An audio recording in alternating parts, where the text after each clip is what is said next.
Here's how to enable voice chat on Roblox Mobile. So first of all, you need to go ahead and open your system settings, scroll all the way down and go to apps.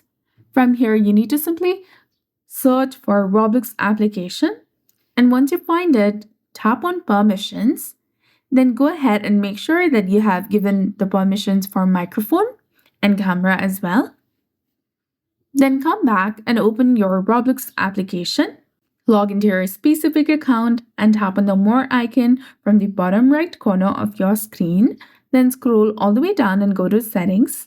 Then tap on Account Info. And to enable voice chat, you need to verify either your email address or your phone number. Tap on Add and follow the instructions to verify through the email or the message you receive. And after verification, scroll down to the birthday section and tap on Add Birthday. If you're over 13, the app will prompt you for the age verification process, and this might involve taking a selfie or verifying with your ID or driver license. And once your age is verified in the birthdays section and it confirms your age group, you should have voice chat enabled, provided you're in a region where the voice chat is supported. So that's it. I hope you found this video helpful. If you did, please like, share, and subscribe. Thanks for watching.